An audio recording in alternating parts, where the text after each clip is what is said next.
Today we're at the Goulburn One Raceway for the historic Road Race Championship. In order to compete, the bikes need to be from the 1919s right through to 1999. Races haven't started yet, so we'll have a quick gander at the bikes that will be competing. First up is an Irving Vincent P5 motorcycle, a custom high-performance racing bike built in Melbourne by brothers Ken and Barry Horner, a project they began in 1999. There has been at least 18 of this type made over the years, competing in various categories of classic racing. It has a handcrafted 1300cc V-twin engine and can generate 160 horsepower at 7,000 revs per minute. It made its first debut in 2003 in Geelong as a classic racer for historic competitions and has since competed around the world, with victories with rider Craig Martin at Daytona and then later Goodwood Festival of Speed, plus many wins on home source. So it will be interesting to see how it goes today. Next up is this Ducati 851, a legendary racing motorcycle that launched Ducati into the modern superbike era with its liquid-cooled Desmoquattro engine and electronic fuel injection, carrying Raymond Roach to the 1990s World Superbike Championship. It also has a V-twin engine with electronic fueled injectors and can produce 135 horsepower. Next are these two Yamaha Delta boxes. They have a lightweight aluminium high rigidity, which is not easy to say, frame, shaped like a triangle from the steering head to the swing arm pivot to eliminate flex, and it was pioneered in Grand Prix racing to maximise cornering, stability and control. Then we come along and it's the Honda CR series, which is a legendary line of two-stroke racing dirt bike produced from the 1973s to 2007. Motocross greats like Marty Smith, Jeremy McGrath and Ricky Carmichael rode the Honda CR series to victory. And then we have the Yamaha YR5, also known as the R5, depending on where you come from.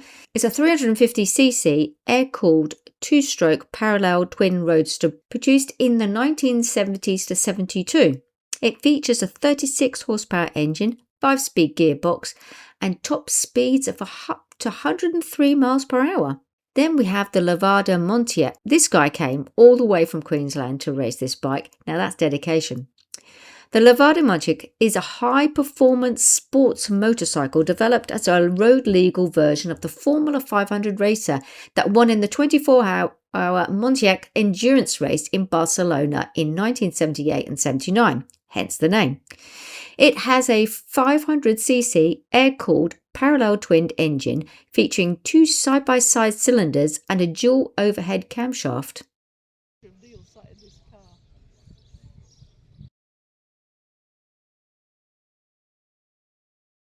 And for those wishing to get into this sport, this Kawasaki is for sale. One careful owner, never been raced. Then we have the nice Honda RC 181. Designed in the 1960s, it was 500cc air-cooled gear-driven DOHC engine, piloted by legends like Mike Hailwood and Jim Redman. It secured the 1966 Constructors' World Championship back in the day. And then we have the Honda CB550. This cafe racer is celebrated for its smooth inline-four engine, balanced middleweight chassis and timeless 1970s aesthetics. It is a beautiful looking bike, well, in my opinion anyway. It has a 550 air-cooled, well, 544 actually air-cooled single overhead cam inline-four engine with a 5-speed manual gearbox, a classic, highly reliable powertrain. Then we have the Triton Cafe Racer. I wonder if we can frighten this one. It is a classic British hybrid combining a Triumph engine inside a Norton featherbed frame, popularised in the 1950s and 60s by street racers. Dave Deggans cemented a win at the grueling 1965 Barcelona 24 endurance race in Montiac as a 650cc air-cooled pushrod 4-stroke vertical parallel twin engine made by Triumph. It can reach speeds of up 25 miles per hour, outperforming most factory motorcycles of that era. And here we got a Yamaha RD56. It has a 250 air-cooled parallel rotary disc valve twin engine with a 7-speed gearbox and top speed of over 140 miles an hour. The BCA B33 is a classic 500cc post-war British motorcycle known as a rugged workhorse, featuring a single-cylinder overhead valve engine, a 4-speed gearbox and a rigid frame. It was introduced in 1947 by Birmingham Small Arms and was modelled on the later 350cc B31 series. It has a 500cc air-cooled all-iron overhead valve single-cylinder engine with a 4-speed manual gearbox and a top speed of 85 miles an hour. And look at the saddle on this Suzuki. That can't be comfortable. You would need a lot of padding. Next up is these Norton modified cafe racers with featherbed frames introduced in the 1950s with twin air-cooled engines. Then we have the Norton sidecars, one of the fastest, most demanding and most spectacular forms of motorsport on the planet is sidecar racing. They're purpose-built racing machines featuring a low-slung, asymmetric chassis powered by a high-performance 4-stroke engine fitted with heavy-duty car brakes and running on wide racing tyres, driven by a single rear wheel and steered by a single front wheel. Every sidecar outfit is built to strict technical regulations, governing everything from engine capacity to chassis design. Originally invented in France for bicycles in 1893, it was soon adapted for motorised transport and patented in the early 1900s. Racing quickly followed, gaining population across Europe during the 1920s. Then in 1949, sidecar racing reached the world stage with the inaugural FIM Sidecar World Championships. 5 minutes, group 5 for the second qualifying. 5-minute call. With that exciting news, I positioned myself at the start of the track.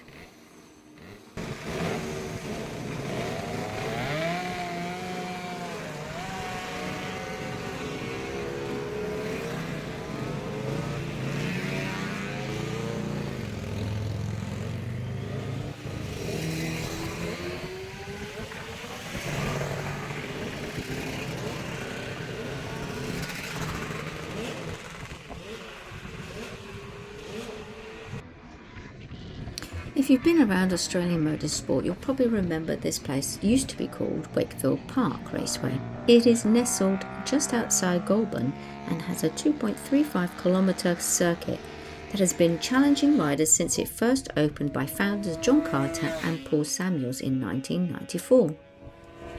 Today it's known as One Raceway, and it comes back bigger, better and ready for a new generation of racers. In 2024, the track entered an exciting new chapter when new owner Steve Shelley oversaw a major development, bringing a fresh era and transforming the venue while preserving the character that made it a favourite among grassroots racers. What really set One Raceway apart is something you won't find anywhere else in Australia. It's the country's only bi-directional racing circuit, meaning it can be raced both clockwise and anti-clockwise. That creates two completely different driving experiences on the same piece of tarmac, making it totally unique with endless possibilities. The circuit combines technical corners, flowing sections, elevation changes, and generous runoff areas, giving riders and drivers the confidence to push themselves and their machines harder to the limit.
Unlike motorcycles, sidecars can't lean into corners. Instead, the passenger's movement keeps the machines planted through the incredible high-speed cornering. Get it right and it's victory for the team, but get it wrong and the sidecar's wheel can lift, or worse, the whole entire outfit can flip. If the passenger falls from the machine during the race, the team is immediately disqualified, and despite travelling at incredible speeds, electronic communications between driver and passenger is strictly prohibited, so their whole relationship is built on experience, precision, and most of all, trust. Oh, and the fact that they might be a little bit batshit crazy. I'm not sure I would hang off the racing machine at over 200 kilometres an hour, trusting a teammate with every corner. But anyway, there's no seatbelt, no safety cage, just trust, precision, and years of teamwork.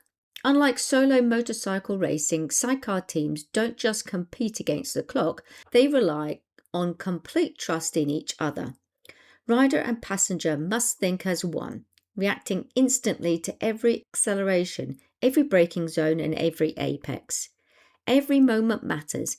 Brake too late, turn in too early, or miss a body position by a fraction of a second, and a valuable time is lost, or worse.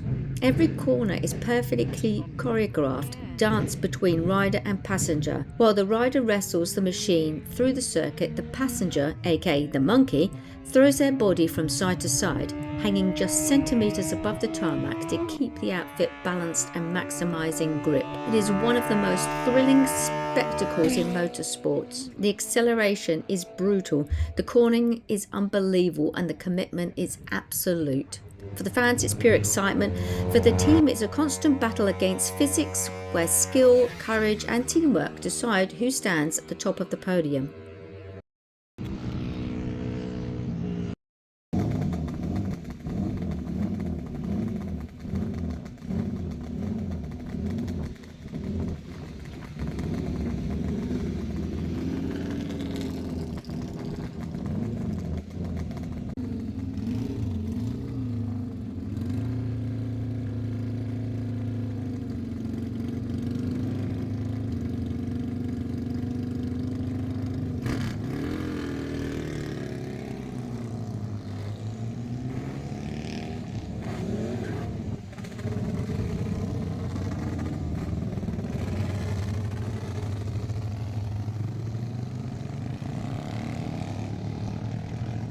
Over the years, this road racing circuit has hosted Fujitsu V8 Supercar Series, the Australian Superbike Championships, the Australian Motor Racing Series, drifting, as well as state and club level racing.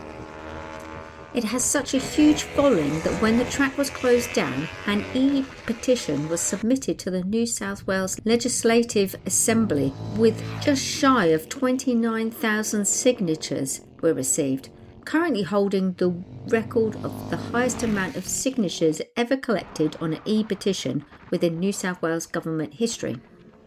One Raceway has an event on every month: Bluey's Roundup, Historic Summer Spectacular, Classic TT, Wakefield 300, Formula Ford Championships, Touring Car Series, Superbike Championships.